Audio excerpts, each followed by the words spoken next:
Students, आज का हम लोग का टॉपिक है एक्टिव वॉइस। इसके बारे में आज हम लोग पढ़ाई करेंगे और देखेंगे क्या होता है एक्टिव वॉइस। इसको पढ़ाने से पहले मैं आपको बता दूं एक बात कि आप लोग कंफ्यूज मत होइएगा कि एक्टिव वॉइस होता क्या है। एक चीज़ मैं आपको बता दूं, एक्टिव वॉइस को टेंस भी बोला जाता है और इसको ट्रांसलेशन भी बोला जाता है। आप ट्रांस और ट्रांसलेशन को तो जानते ही होंगे कि ये क्या होता है। कोई इसको टेंस बोलता है, कोई इसको ट्रांसलेशन बोलता है और कोई इसको एक्टिव वॉइस बोलता है। आप इसके बारे में कंफ्यूज मत होइएगा, तीनों एक ही चीज़ है। आज हम आपको एक्टिव वॉइस के माध्यम से ट्रांसलेशन बताने की कोशिश करेंगे कि ये होता क्या है। स्टूडेंट्स, जहाँ तक टेंस का सवाल है, टेंस 3 होते हैं: प्रेजेंट टेंस, पास्ट टेंस और फ्यूचर टेंस। ठीक है, और इनके 4 भेद होते हैं। वो भेद क्या क्या हैं? Indefinite, continuous, perfect, perfect continuous. 3 tense, इनके 4 भेद। इस प्रकार के 3 चौके 12, कुल मिलाकर आपके 12 टेंस बन जाते हैं। इन्हीं का हमको अध्ययन करना है। ये बहुत ही इम्पोर्टेंट टॉपिक है, क्योंकि जब तक आपको ये नहीं पता चलेगा कि यह सेंटेंस किस टेंस का है, आप उसका ट्रांसलेशन नहीं कर पाएंगे। इसके लिए आपको बड़ी मुश्किलों का सामना करना पड़ेगा। तो इसके लिए मैं आपकी सहूलियत के लिए बहुत सरल तरीके से आज आपको वॉइस पढ़ाता हूँ। वॉइस में भी एक्टिव वॉइस पढ़ाता हूँ। चलिए बच्चे, इसकी शुरुआत करते हैं। ये टेंस होता क्या चीज़ है? बच्चे, जहाँ तक टेंस का सवाल है, सबसे पहले हम पढ़ेंगे प्रेजेंट टेंस। प्रेजेंट टेंस की पहचान ये होती है कि इसके वाक्य अंत में हमेशा ह आता है। ह रहेगा तो आप जान जाइएगा कि ये प्रेजेंट टेंस का सेंटेंस है। उसी प्रकार स्टूडेंट्स, अगर सेंटेंस के अंत में ग रहेगा तो आप जान जाइएगा कि वो फ्यूचर टेंस का सेंटेंस है। इसी प्रकार बच्चे, न ह और न ही ग कुछ नहीं रहे, शेष कुछ और रहे, तो उसको हम पास्ट टेंस कहेंगे। देखा बच्चे, अंत का अक्षर कितना महत्वपूर्ण होता है। अंत के अक्षर से आप प्रेजेंट, पास्ट और फ्यूचर टेंस की पहचान कर सकते हैं। ये इतना महत्वपूर्ण होता है। ठीक है बच्चे, पहले जहाँ पर आपको 12 में से एक टेंस छांटना था, केवल अंत का अक्षर देख करके आपको 4 टेंस में से एक छांटना होगा। अगर सेंटेंस के अंत में ह है, इसका मतलब वो प्रेजेंट टेंस का सेंटेंस है। अगर सेंटेंस के अंत में ग है, इसका मतलब वो फ्यूचर टेंस का सेंटेंस है। और अगर सेंटेंस के अंत में न ह है और न ग है, इसका मतलब वो पास्ट टेंस का सेंटेंस है। ठीक है बच्चे, ये अंत का अक्षर इतना महत्वपूर्ण होता है। अब हम बताते हैं आप इंडेफिनिट, कंटिन्यूअस, परफेक्ट और परफेक्ट कंटिन्यूअस की पहचान कैसे करेंगे। बच्चे, जहाँ तक इंडेफिनिट टेंस का सवाल है, इंडेफिनिट का अर्थ होता है अनिश्चित। कहने का मतलब है बच्चे कि जिस सेंटेंस को देखने से आपको यह लगे कि कार्य अनिश्चित समय तक हो रहा है, उसको आप इंडेफिनिट टेंस बोलिएगा। अगर वो उस वाक्य के अंत में ह रहेगा तो प्रेजेंट इंडेफिनिट बोलिएगा, और अगर वो ग रहेगा सेंटेंस के अंत में तो आप उसको फ्यूचर टेंस बोलिएगा। और यदि न ह रहे न ग रहे तो आप उसको क्या बोलेंगे? पास्ट टेंस का सेंटेंस बोलेंगे। एग्ज़ाम्पल हम दे देते हैं इसके लिए।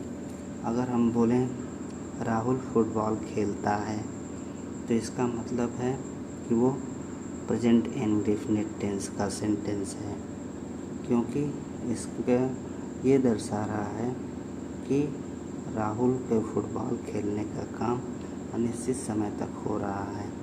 इसी प्रकार बच्चे, अगर हम ये कहें राहुल फुटबॉल खेलेगा तो वो फ्यूचर इंडेफिनिट टेंस का सेंटेंस है। और अगर इसी सेंटेंस को हम ये बोलें कि राहुल फुटबॉल खेलता था तो ये बच्चे पास्ट इंडेफिनिट टेंस का सेंटेंस हो जाएगा। ठीक है, अब हम आगे बढ़ते हैं कॉन्टिन्यूअस की तरफ। जहाँ तक कॉन्टिन्यूअस का सवाल है, कॉन्टिन्यूअस का अर्थ होता है जारी रहना। जिस सेंटेंस को देखने से आपको यह लगे कि कार्य जारी है, वो सेंटेंस जो होता है कॉन्टिन्यूअस टेंस का होता है। ठीक है, और अगर ह है तो आप प्रेजेंट कंटिन्यूअस बोलिएगा, और अगर ग है तो फ्यूचर कंटिन्यूअस बोलिएगा, और ना तो ह है और ना ही ग है तो आप उसको पास्ट टेंस का सेंटेंस बोलिएगा, पास्ट कंटिन्यूअस बोलिएगा। ठीक है, एग्जाम्पल देख लीजिए।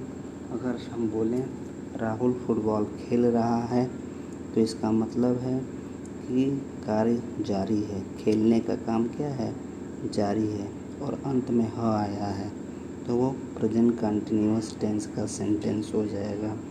अगर हम इसी सेंटेंस को ऐसे बोलें कि राहुल फुटबॉल खेल रहा होगा तो क्या हो जाएगा, वो फ्यूचर कंटिन्यूअस टेंस का सेंटेंस हो जाएगा। और इसी सेंटेंस को यदि हम ये बोलें कि राहुल फुटबॉल खेल रहा था तो वो पास्ट कंटिन्यूअस टेंस का सेंटेंस हो जाएगा। देखा बच्चे, कंटिन्यूअस की पहचान यही होती है। अब हम आगे बढ़ते हैं परफेक्ट की तरफ। जहाँ तक परफेक्ट का सवाल है, परफेक्ट का अर्थ होता है पूर्ण। जिस सेंटेंस को देखने से आपको ये लगे कि कार्य पूर्ण है, ख़त्म हो गया है, कंप्लीट है, उसको आप परफेक्ट टेंस बोलिएगा। अगर अंत में ह है तो प्रेजेंट परफेक्ट, ग है तो फ्यूचर परफेक्ट, और यदि न ह है न ग है, कुछ और है, तो वो क्या होगा, पास्ट परफेक्ट टेंस का सेंटेंस होगा। एग्जाम्पल देख लीजिए। अगर मैं बोलूँ राहुल फुटबॉल खेल चुका है तो वो प्रेजेंट परफेक्ट टेंस का सेंटेंस होगा। अगर मैं यह बोलूँ राहुल फुटबॉल खेल चुका होगा तो ये फ्यूचर परफेक्ट टेंस का सेंटेंस होगा। अगर मैं यह बोलूँ कि राहुल फुटबॉल खेल चुका था, इसका मतलब है कार्य कंप्लीट है और अंत में ना तो ह है और ना ग है, तो वो पास्ट परफेक्ट टेंस का सेंटेंस होगा। अब बच्चे आगे हम बढ़ते हैं परफेक्ट कंटिन्यूअस की तरफ। जहाँ तक परफेक्ट कंटिन्यूअस का सवाल है तो देखिए, इसमें परफेक्ट भी है, कंटिन्यूअस भी है। ज़रा गौर कीजिएगा, ये परफेक्ट कंटिन्यूअस इस कंटिन्यूअस से कैसे भिन्न है। बच्चे, दोनों में अंतर ये है कि जहाँ केवल कंटिन्यूअस में कार्य जारी रहता है, वहीं परफेक्ट कंटिन्यूअस में कार्य समय के साथ जारी रहता है। क्या समझे आप, समय के साथ, समय मतलब टाइम। आप अंतर देख लीजिए। अगर मैं ये बोलूँ कि राहुल फुटबॉल खेल रहा है तो ये कंटिन्यूअस टेंस का सेंटेंस होगा, और इसमें मैं अगर समय जोड़ दूँ, राहुल फुटबॉल 1 घंटे से खेल रहा है, तो ये प्रेजेंट परफेक्ट कंटिन्यूअस टेंस का सेंटेंस होगा। और अगर इसको मैं ऐसे बोलूँ कि राहुल फुटबॉल 1 बजे से खेल रहा होगा, तो ये फ्यूचर परफेक्ट कंटिन्यूअस टेंस का सेंटेंस होगा। ठीक है बच्चे, और अगर इसको मैं बोलूँ राहुल फुटबॉल 1 घंटे से खेल रहा था, तो ये पास्ट परफेक्ट कंटिन्यूअस टेंस का सेंटेंस होगा। एक चीज़ और बता दें आपको, परफेक्ट कंटिन्यूअस टेंस में सिंस और फार का प्रयोग होता है। सिंस का प्रयोग निश्चित समय के लिए और फॉर का प्रयोग अनिश्चित समय के लिए होता है। जैसे इसका भी एग्जाम्पल आप देख लीजिए। अगर मैं यह बोलूँ 1 बजे से, तो यह निश्चित समय है क्योंकि आप इसको घड़ी पर दर्शा सकते हैं। लेकिन मैं ये बोलूँ 1 घंटे से, आप इस समय को घड़ी पर नहीं दर्शा सकते, इसलिए ये क्या है, अनिश्चित समय है। इसीलिए बच्चे ये जान के रखिएगा सिंस और फॉर का प्रयोग कैसे करना है। सिंस का प्रयोग निश्चित समय के लिए और फॉर का प्रयोग अनिश्चित समय के लिए करते हैं। ये तो रहा बच्चे टेंस। इसको हम लोग एक्टिव वॉइस भी बोलते हैं। अब हम आगे बढ़ेंगे, इसका एक एक करके आपको हर टेंस का एग्जाम्पल देंगे और एक एक टेंस के बारे में बताएंगे। उससे पहले बच्चे मैं आपको हर टेंस की सहायक क्रियाएं और मुख्य क्रियाएं बता देना चाहता हूं।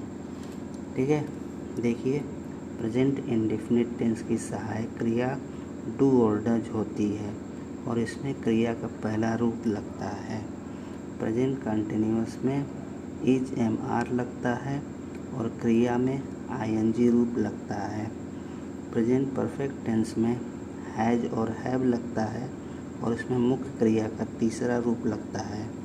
प्रेजेंट परफेक्ट कंटिन्यूअस टेंस में हैज बीन और हैव बीन लगता है और मुख्य क्रिया में आईएनजी फॉर्म लगता है। पास्ट इंडेफिनिट में डिड लगता है और मुख्य क्रिया का सेकंड फॉर्म लगता है। इसी तरह पास्ट कंटिन्यूअस में वाज वर लगता है और मुख्य क्रिया में आईएनजी फॉर्म लगता है। पास्ट परफेक्ट टेंस में हैड लगता है और मुख्य क्रिया का तीसरा रूप लगता है। पास्ट परफेक्ट कंटिन्यूअस टेंस में हैड बीन लगता है और मुख्य क्रिया में आईएनजी लगता है। इसी प्रकार बच्चे फ्यूचर टेंस में आइए। फ्यूचर टेंस में आपका फ्यूचर इंडेफिनिट में शैल और विल का प्रयोग होता है। मुख्य क्रिया का पहला रूप लगता है। फ्यूचर कंटिन्यूअस में शैल भी विल भी लगता है और मुख्य क्रिया में आईएनजी फॉर्म लगता है। बच्चे फ्यूचर परफेक्ट टेंस में शैल हैव विल हैव का प्रयोग होता है और मुख्य क्रिया का तीसरा रूप लगता है। फ्यूचर परफेक्ट कंटिन्यूअस टेंस में शैल हैव बीन और विल हैव बीन का प्रयोग होता है और मुख्य क्रिया में आईएनजी फॉर्म लगता है।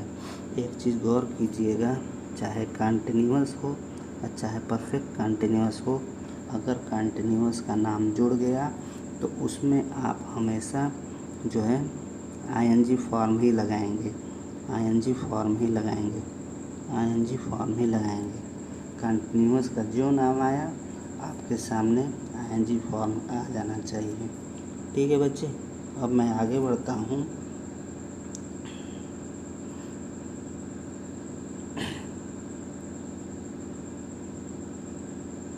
इन सब के जो है आप जो है एक एक एग्ज़ाम्पल देता हूँ आपको, उसको समझिएगा।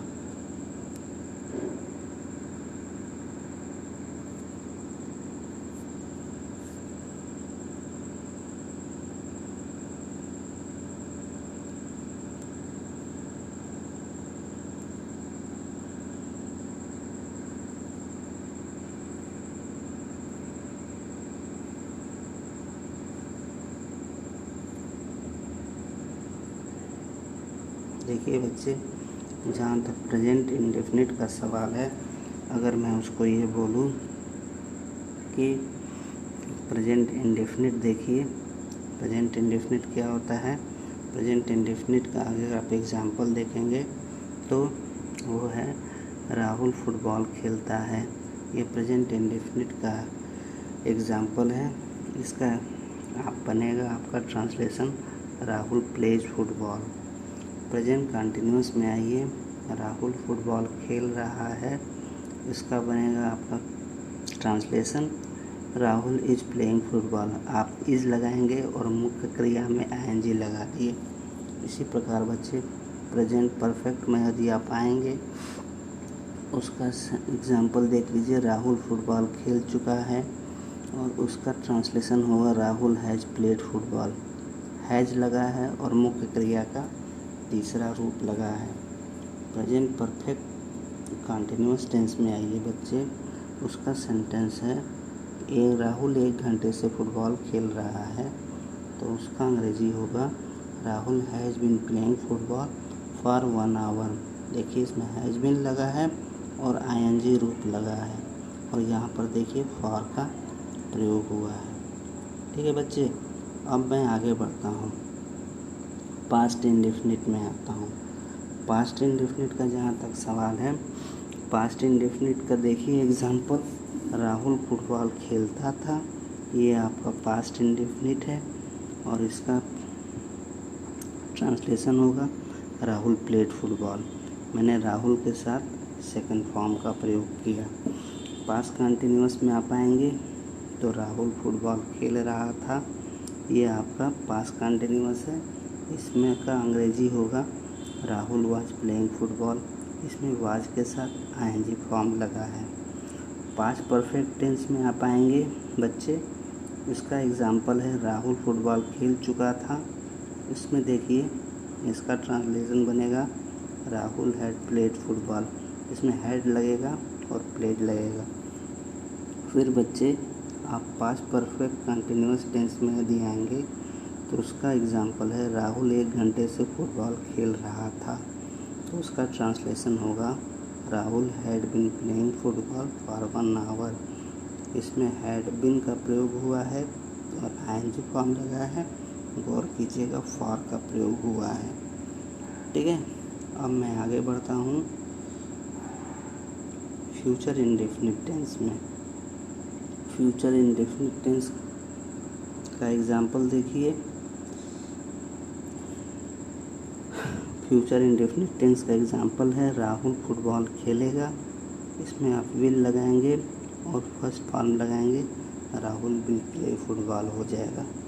फ्यूचर कंटिन्यूअस में यदि आप आएंगे तो उसका एग्जाम्पल है राहुल फुटबॉल खेल रहा होगा और इसमें आप Rahul will be playing football कर देंगे, आप विल बी का प्रयोग करेंगे और आईएनजी फॉर्म लगाएंगे। इसी प्रकार बच्चे फ्यूचर परफेक्ट टेंस का जहाँ तक सवाल है, आप इसको देख लीजिए, राहुल फुटबॉल खेल चुका होगा, ये फ्यूचर परफेक्ट टेंस का सेंटेंस है, इसका ट्रांसलेशन बनेगा Rahul will have played football, इसमें विल हैव का प्रयोग हुआ है और थर्ड फॉर्म लगा है। इसी प्रकार बच्चे फ्यूचर परफेक्ट कंटिन्यूअस टेंस का जहाँ तक सवाल है, उसका एग्जाम्पल है राहुल 1 बजे से फुटबॉल खेल रहा होगा, इसका आपका ट्रांसलेशन बनेगा Rahul will have been playing football since 1 o'clock। देखिए यहाँ पर सिंस का प्रयोग हुआ है और यहाँ पर हेल्पिंग पर विल हैव बीन लगा है और आईएनजी फॉर्म लगा है। ठीक है बच्चे, इसको आप लोग मन से पढ़ लीजिएगा। इस प्रकार आपका जो है टेंस समाप्त होता है। Thank you.